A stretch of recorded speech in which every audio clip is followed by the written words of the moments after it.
Mərkəzi Seçki Komissiyasının sədri Məzahir Pənahovun oğlu keçmiş arvadının tələb etdiyi bütün əmlakı qaytarmalıdır. Bakı Apellyasiya Məhkəməsi bu barədə yekun qərar çıxarıb.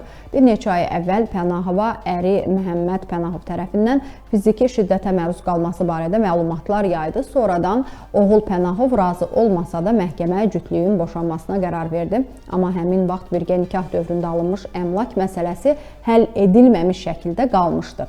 Deməli, gəlin Pənahova qiyməti 300 min manat təşkil edən qızıl zinət əşyaları, bahalı kürklər və digər geyimlərini geri ala bilmədiyi, keçmiş əri isə boşanmaq istəmədiyi üçün apellyasiya şikayətləri verdilər.